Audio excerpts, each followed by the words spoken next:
Hi, Sue Wilson, and I've got a beautiful, sort of distressed Christmas card for you. Something kind of different for those of you that don't like just the same old thing every year. This one is a perfect choice for you. We are going to be using several dies here. I've got the berry bough. We're going to be accenting our flowers with that. We're going to stamp with the Christmas robin, which is one of the stamps to die for, and that matches with your holly lattice frame. And I'm just going to be using the little branches from the forest animals, so you can see how they're a very useful set. And the classic poinsettia is going to give us our floral element. Okay, now a couple other things we're going to be using for this demo is the Creative Expressions Crackle Glaze, the matte chalk paint, and this is the warm white, and I'm going to be using the metallic Lustre paint in the chocolate gold as well. Now you do need a chalk paint for this, but I love to add just a little bit of that metallic Lustre to go with it. So the first thing you want to do is take a piece of dark card, okay, and we are going to just put our crackle glaze on it. And I'll tell you what, I'm just even going to spread this around with my finger. And you just want to cover it, okay? The thicker you put this on, the thicker the effects are. But it's totally up to you. But what you want to do is set it aside to dry. So what I recommend doing is a full-size sheet, putting it away to dry, and then coming back and you can use pieces of that. So here it is dry, and you can see I haven't even gotten all the way to the edge. There's drips and runs and all sorts of stuff on there, so it doesn't have to be perfect. So the next thing I want to do is bring in my chalk paint. Pop that over the top here. Just get a little bit on there. Maybe a little more up here. And a little bit of the metallic Lustre chocolate gold, and that'll give us a beautiful color. There we go. So I'm just going to bring in a paintbrush here and literally just paint it across. And if you want it to be a darker color, you can add more of the Lustre, but you definitely need that chalk paint as the base. Okay, so now, done. While I'm doing this, I'm just going to let you watch paint dry for a few minutes. And you can already see the beautiful effects coming to life with the crackle. So you can see all these little bits. The more it dries, the more you get. So obviously if you want a thicker crackle, you put your base coat on thicker and let it dry, and that will make those cracks even wider. Okay, so you can start to see it coming out. And as that dries, and I wouldn't even use a heat tool on this, I would just let it dry. It just takes a few seconds. It will tend to bow as it's wet, and then when it's finished, it sort of flattens itself right back out. It's really nice like that. So just give it a few more seconds. I've got some I've done ahead of time. But you can sort of see the magic come to life on that. I just love this technique. It's so easy. There's no way you can mess it up if you use the crackle glaze first with the chalk paint, a little bit of metallic Lustre to give you some of that really old wood look to it. I think it's so beautiful, and you can really see that come to life. Isn't that pretty? So if I let that dry a little bit longer, it will flatten back out, but I'll set it over to the side and we can move on. Let me just tidy up so we don't have a messy workspace. There we go.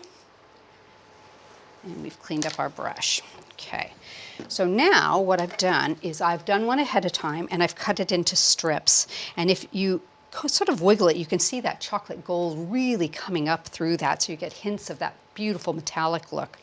So I am going to put that onto my base piece here.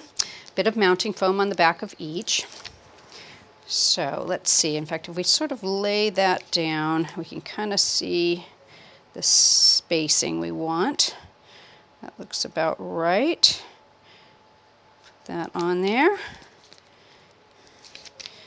Get this one on there. Just try and get it even side to side there. A little bit of a space between them. And this last one. There we go. So you can see, isn't that amazing? I just love the way that comes out. Now I want to add a bit more of distressed look to it, so I've just cut a piece of, this is what I call cheesecloth. You can get it from your local DIY. And I've taken some of the threads out of it, so it's a little bit holier in spaces. So I think I'm just going to do a little bit of Let's just get a bit of glue. There we go. I'm just going to kind of go across the top here like this. Put it down into place, kind of diagonally across the card. And that'll dry clear so you won't even see it. There we go. You can trim away if you have extra bits like this. Just take and trim it a little bit, leaving it uneven. You can pull the bits if you want. I'm going to just bring in a tiny bit of Distress ink and kind of just age it up a little bit on the edges. This is pumice stone, so it's just got a little bit of, almost like takes the white off of it a bit. Just sort of almost dirty it up. Give it a little bit, tiny bit more of that distressed look. There we go. And I'm going to leave some of those edges loose. If you like, you can use a spray glue across there and get it stuck down a little bit more, but I kind of like the way that looks. And then you can peel away at some of your little bits. Now, I have gone ahead and cut and colored the stamp, because coloring is one of those things that's very subjective to people. I stamped this in a black Archival. I cut it out with the Holly Lattice frame, and then I colored it with distress markers and used a little bit of festive berries on the robin, some tea dye. I've used some forest moss, some frayed burlap around there. But what I did was I stamped it a second time, and I just stamped and cut out the little bird, okay? And I've colored him the same way, added a bit of mounting foam to him. So I'm going to put that right into place over where he is, so he sticks up just a little bit more proud. I love the way that looks. And we're going to add that to the center of our card. I've got mounting foam all the way around the edge on the back. Give it a little bit of definition. Pop that down right in the middle, and let's make sure, in fact, I'm going to add a little bit of glue on there just to make sure it's nice and secure. There we go. And we've got our poinsettias. Now I went around the edge, added a little bit of glue, and dipped them with ice snow just to give a tiny bit of a twinkle to them.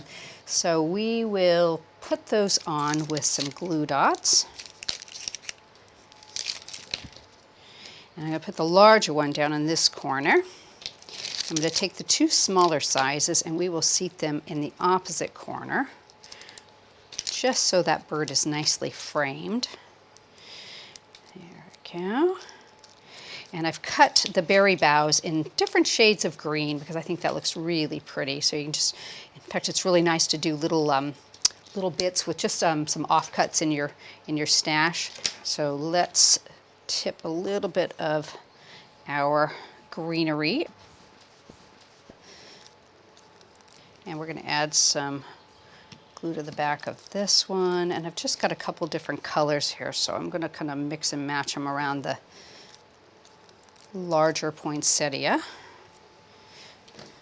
And those cute little twigs from the forest animals, we're going to add those underneath too. Just, they make a really nice little accent on your floral pieces, and especially if you have something that's kind of distressed, I think it looks beautiful with it. More here. I'll do one more on the other side. There we go. And just cut down a couple of these for the smaller poinsettias at the top. We'll add some accents around them. Oops, that was a little bit bigger, so leave that out like that. Trim this one a little bit. And it's nice, you can use all sorts of bits and pieces from these. So if you don't need a larger piece of the berry bough, you can just nip it away, make it smaller. There's that one. There we go. In fact, I think I'll nip that down just a tiny bit more even. It's a little bit on the large side. There we go. There. Absolutely beautiful. So now you can see how you have a gorgeous distressed card, and let me show you, if we reach back over here, you can see it's not quite dry yet, but you can see how nicely flat that has gotten. Once it's fully dry, you can just pop that under a book and it'll flatten out, and you can cut it into strips or use it whole as a background. But you can see all the beautiful crackling that's come out on that, so you have that real look of worn wood. Hope you've enjoyed today's video. I know I have. But check us on our YouTube channel because we have so many more for you there, and don't forget to subscribe.